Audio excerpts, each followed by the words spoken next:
All right, welcome to session 4B. We've had a few very minor changes, same talks, different flavor. First of which is, my name is Tyler Grissom. I will be your session chair. The first talk today will be given by Brian Vickers. Brian is a research staff member in the test science group at IDA, recently focusing on human system interactions and AI ML test and evaluation infrastructure. He received his PhD in cognitive and decision neuroscience from the University of Michigan. And without further ado, Brian.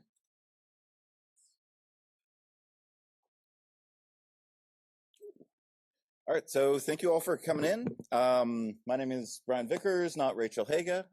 So I'll be filling in for her, talking about some of this work that we've been doing in support of CDAO's AI assurance group.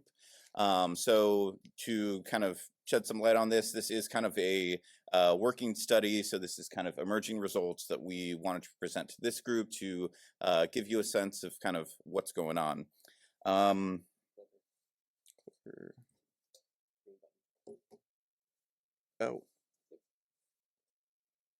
Okay. Outlining the talk roughly, talk a little bit about the motivation and scope, going into some of the methods, we'll present some of the results, and then go into some of the next steps where we're going as we're trying to wrap up this report going into the next couple of months. So we'll probably have some time for questions from the group. The question about why this was started, so this is actually something that came down through a lot of discussions. So CDAO AI assurance was being asked, is the department ready for the test and evaluation of AI-enabled systems? In particular, there have been a lot of studies and research kind of looking into autonomous systems. There have been a lot of, or multiple Pathfinder programs that are trying to look at what's going well, what needs work, what are the test needs associated with these systems, the unmanned underwater vehicles, the loyal wingman turned into Skyborg, and some of these other systems that are currently under development, many of them now into prototyping. But a lot of these kind of resulted from a lot of kind of anecdotal inputs, a little bit of information on the topic, lots of SME inputs, and we really wanted to dig more into kind of what is the actual state. State of the art, especially for artificial intelligence, specifically machine learning capabilities. So some of these things where they're actually learning from data in the systems, moving past some of the previous methods where we had kind of advanced autonomous systems, but they were relatively easy to explain how they were working. We could look at the state of the system, what it understood about the world, and predict pretty well what it was going to do next, as opposed to some of these new systems.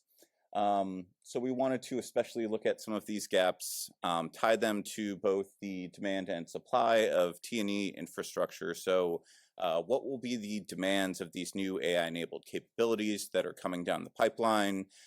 For this, we especially wanted to focus on systems that are capabilities that were either programs of record or would be integrated into programs of record. So we know that there's tons of stuff in the research and development phase coming through the S&T groups, but we also wanted to look at what is going to be coming up for test and evaluation by the government in the next 5 or so years especially. There's a few efforts that have looked at a little bit of information about this, but we wanted to try to more systematically understand what those systems look like, where they are coming from, in order to think more about how those groups are thinking about the test needs and whether they are being fully addressed. On the supply side, we wanted to look at, part of it was looking at what are the current range capabilities, what are the research labs developing, what are some of the new capabilities that are being built up in order to try to address some of these test needs. Additionally, programs are going to be building up and investing in their own testing needs. So what is actually going on in terms of these new capabilities that are also being built out? And then third, we really wanted to try to systematically get a better sense of what's going on. So both this supply and demand, in order to identify these gaps more clearly from a evidence-based database perspective. So talked a little bit about this.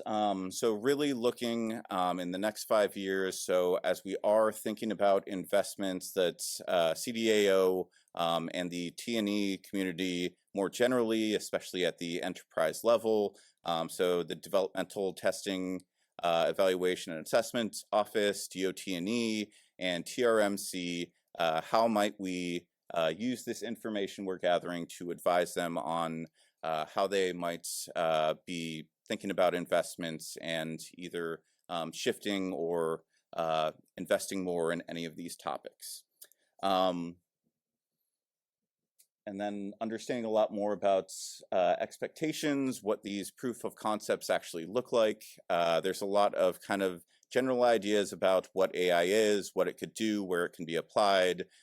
During the panel earlier, we heard about some of these use cases, but part of the benefit as well as challenge associated with AI is you can use it for so many different types of tasks, use cases across multiple domains, across all kinds of places. That's this flexibility is somewhat a double-edged sword, since we do want to know kind of more specifics about what's going on here.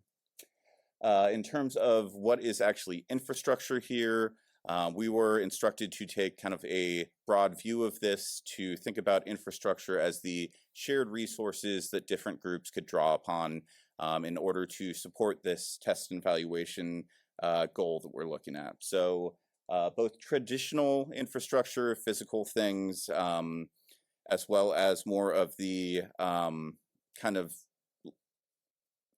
digital infrastructure. So if we want to invest in test beds, software facilities, software tools, other ways that we can try to assess these capabilities depending on how they might actually look coming through programs. So there was some kind of overlap with T&E compared to non-T&E. In terms of the gaps, we tried to take more of a broad view of where are the things that are making it difficult to conduct T&E for a lot of these systems. We do have a lot of places where best practices learned from industry are sometimes coming to a head against the policies, the structures, the red tape that we have here in DoD. So thinking a little bit about access to the data, we could usually learn a lot more about how the system is performing and get better metrics, clearer understanding about where the system's performing better compared to poorly if we actually get access to those data sets. But many of those, we may not actually have access to them. We may not have contracting in place to get them. And the way that we are seeing the structure of these programs look varies quite a bit. So they may all need different approaches to them.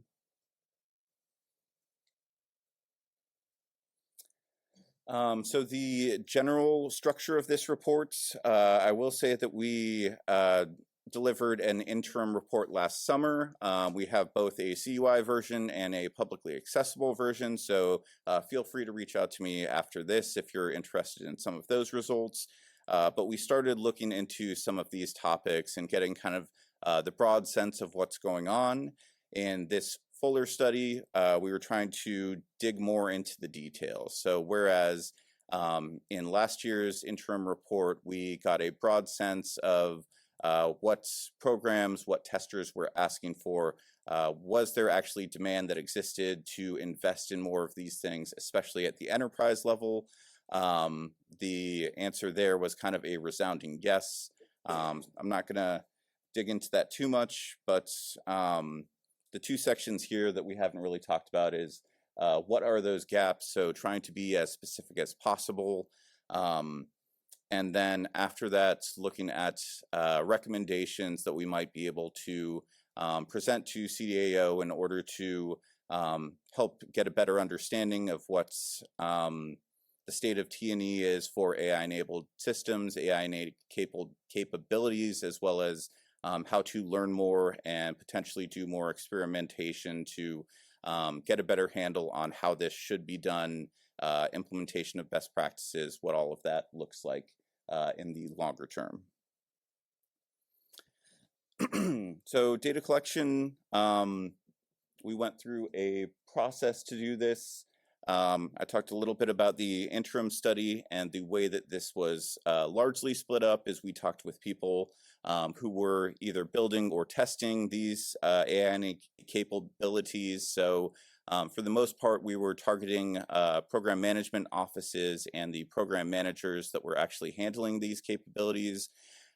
We did send out a CADMS response to the whole department, so we also heard a lot of responses from the research labs, to some extent FFRDCs, some of the other research groups, the joint capabilities offices, different places that are thinking about or starting to build some of these capabilities as well. On the infrastructure supply, we talked or aimed to talk to all of the range commanders and the people within those ranges that have a better understanding of what's going on, what are the capabilities, what are the capacities, what are the limitations at present, and how can we potentially improve some of those. We also talked with, similarly, the service research labs are building up some of these capabilities to deal with autonomous systems as well as AI-enabled systems to some extent.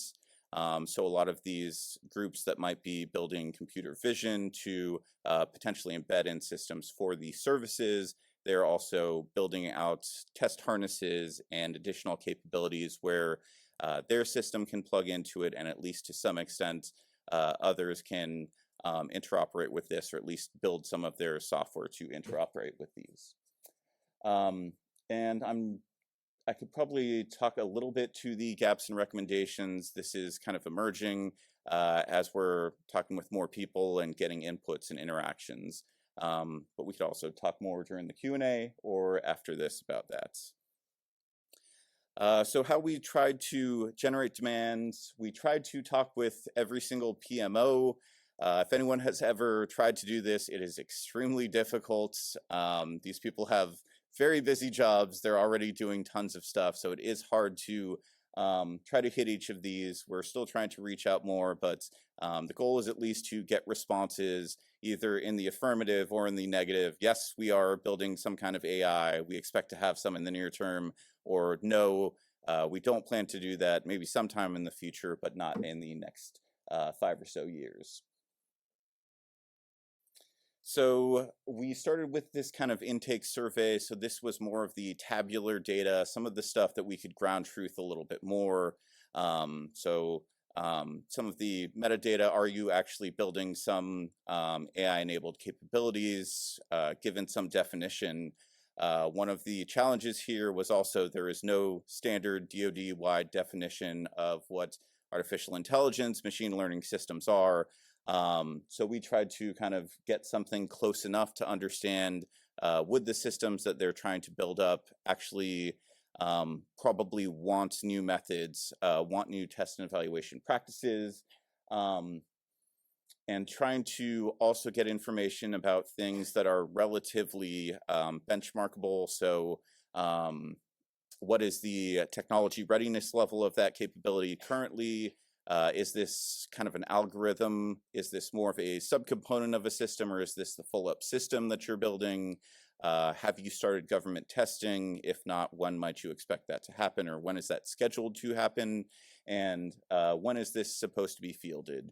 Things kind of like that helped us get a better sense of where we might want to prioritize some of these groups to talk to. What we found as part of this interim study was surveys are great for getting some level of information, but it is extremely inconsistent, especially depending on the person that you're talking to. So you're going to get a very different level of information that is useful if you're talking to somebody that's maybe a program manager that understands operations extremely well and how this should integrate in, as opposed to test engineers that might have more of a machine learning background.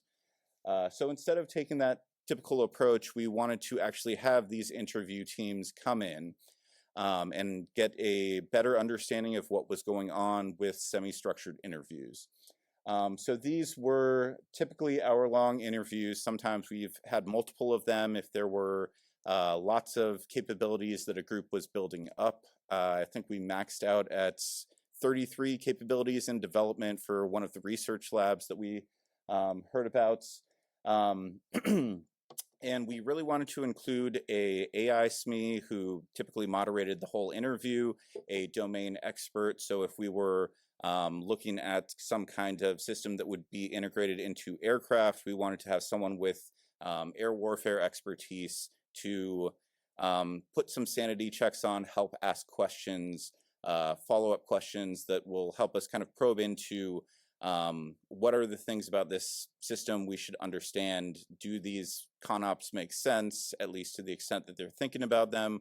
Or should we be kind of probing down more into, have you thought about this system design choice? And one of the things you will see is a lot of these are kind of developing. There are a lot of questions that we could answer, but there's also a lot of open questions from a lot of these.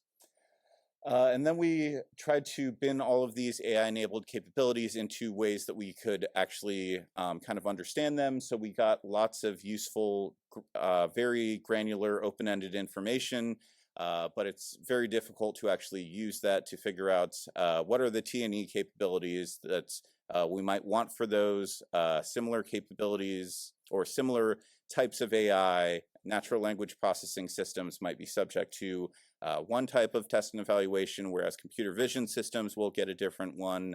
Other things where you're doing machine translation might get another. So we really wanted to find ways to break this down. And this was much more of an iterative process. So we started out kind of doing our best to get at the different types of information that we could get at. What is the use case? What is the technology underlying it? What does the algorithm look like to the extent that they could actually tell us about that? How much have you thought about your test and evaluation plans? What types of data are you working with? Is this all real data directly from operations? Is this a lot of synthetic data at this point? Is it some kind of mix? Are you using more of a R&D type of data for this, something that's similar but not exactly the operational data?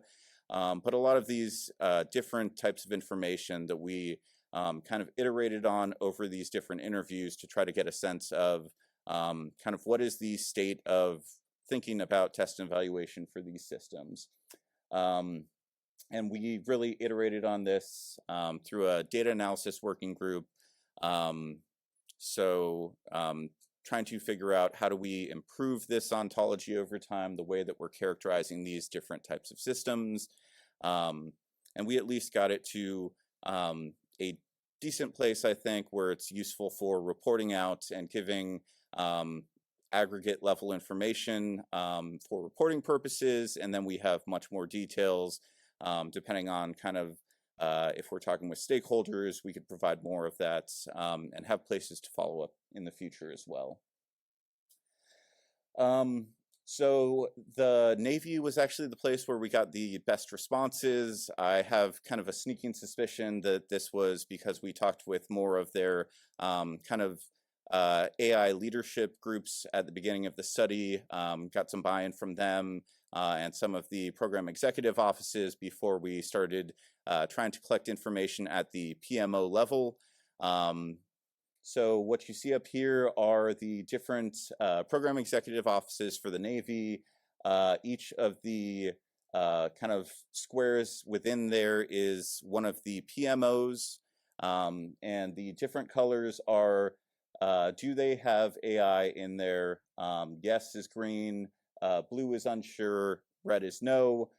So what you see, this is kind of a similar pattern that we've been seeing across. For the most part, there's usually at least some portion of each of the PEOs that is looking at AI capabilities, this graph doesn't kind of take into consideration the size of these. Some of these are much bigger capabilities or full-up systems as opposed to others. But really it is kind of a broad-based effort looking across each of these different domains. One of the things that you will see for Navy working in air domain, kind of surface missions, as well as undersea warfare, you're seeing a lot of green across all of those. The Navy really is trying to integrate this into each of their type commands so that they can have this across all domains and places where it may prove useful for them. We are still trying to increase some of these numbers as well as we're going into the future, but giving you a sense of what's going on for some of these others as well. Similar thing, we got less reach into the Air Force, but again, lots of greens across the board. And similarly, you'll unexpected or unsurprisingly also see for the electronic warfare and sensors directorates in the Army, they're definitely thinking about this. Lots of things in aviation, but it really is capabilities that are popping up across the board for the most part. All right. So this is somewhat dated, but we had at least 142 responses, and just breaking it down across each of the services. I will note that some of this is split into Department of the Navy and Department of the Air Force. So some of the Space Force is accounted for in the Air Force. But you really do see kind of across these various groups, there's quite a bit going on. Greens are yeses. We are building AI-enabled capabilities currently. So this is not just something that we might see in the future. It is already in development and in the acquisitions pipeline. In terms of the technology readiness levels, we see kind of a higher level than I was kind of expecting. You're seeing a lot of these at level TRLs, kind of 6 and below, more of the R&D TRLs, as well as above that, the 7, 8s, and 9s. So these things that are more ready for operations, getting more ready for deployment into real systems. And then is it actually going to be incorporated into a program of record? You will notice the no's are one of the smallest groups in here. Here we did split out kind of is it currently a program of record on its own as opposed to being integrated into a program of record. So it really is, a lot of these are kind of going into the actual program offices, being integrated into program managers' portfolios at present. This is expected to continue. This one I found kind of surprising. So one of the things we asked about was what types of information, what types of documentation do you actually have associated with these specific capabilities that we're asking about. So on the top, detailed test plans. Below that, test and evaluation strategies, including things like temps. But now we have more flexibility in what those look like. Testable requirements here really means, do you have specific metrics for your system and some kind of requirements? Big one I think to pay attention to here is this light blue color. This is this, we don't currently have this right now, but we plan to include it. This happens for all of these different things that we might expect to see for systems more generally. So even requirements, some of these systems are being, or capabilities are being developed through things like other transaction agreements, where you get a lot of flexibility in what you're actually going to build and deliver from year to year. So as long as there's kind of happy faces on the other side, you can continue and iterate, and people like it for some of this kind of agile methodology that you can undertake.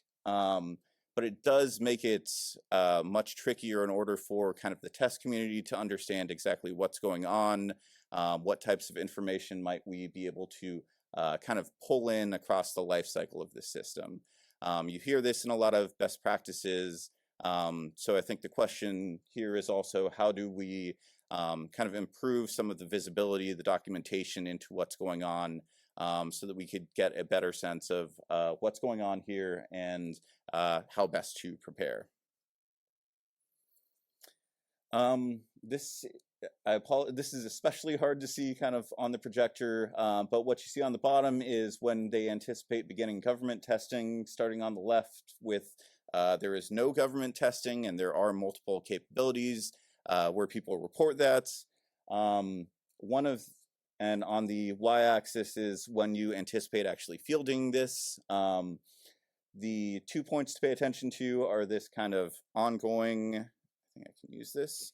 It is fielded and there is ongoing testing right now. I was kind of surprised that this is one of the modal responses, but these are systems that are currently in the field, either undergoing kind of experimental testing during some kind of real operations, as well as up on the top right, the much more experimental capabilities. They're unsure if this is actually going to get fielded, unsure if it will actually undergo government testing.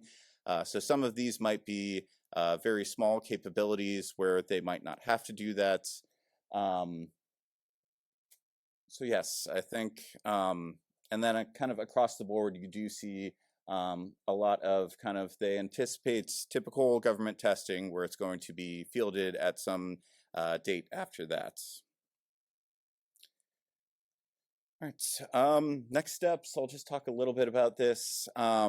But the objective for this is really to try to see whether we're ready, we're prepared to test and evaluate these new capabilities that are coming down the pipeline, which is really characterizing that performance across the operational envelope. So we have a lot more details we're trying to synthesize and collapse across all of this to get to the very specific facts, how the gaps as well, how they meet the test needs or might need to have additional investments to potentially meet those. So we have been integrating with a relatively large group of experts across IDA here. So this is a cross-divisional effort. I think we've got at least 5 different divisions pulling people in, trying to coordinate these meetings, set up kind of ways to understand these capabilities with various groups, and really just trying to go into the next month or so, rounding out the end of these recommendations and helping CDAO understand what the current state is, as well as how we might want to push forward. And any time for questions? Yeah, we have time for 1 or 2 quick questions.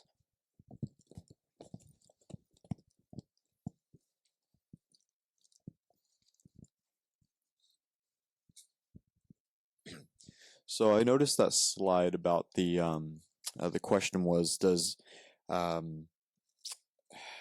can't think of the question specifically, but does the branches use AI?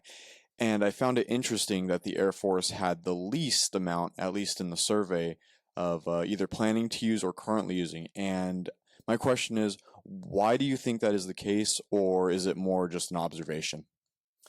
Yeah, so good question, and I probably should caveat this a little bit more so. So it's not necessarily that they're using it less. I would say that at least one way to characterize it is they might be investing in fewer numbers of bigger systems or bigger capabilities as well.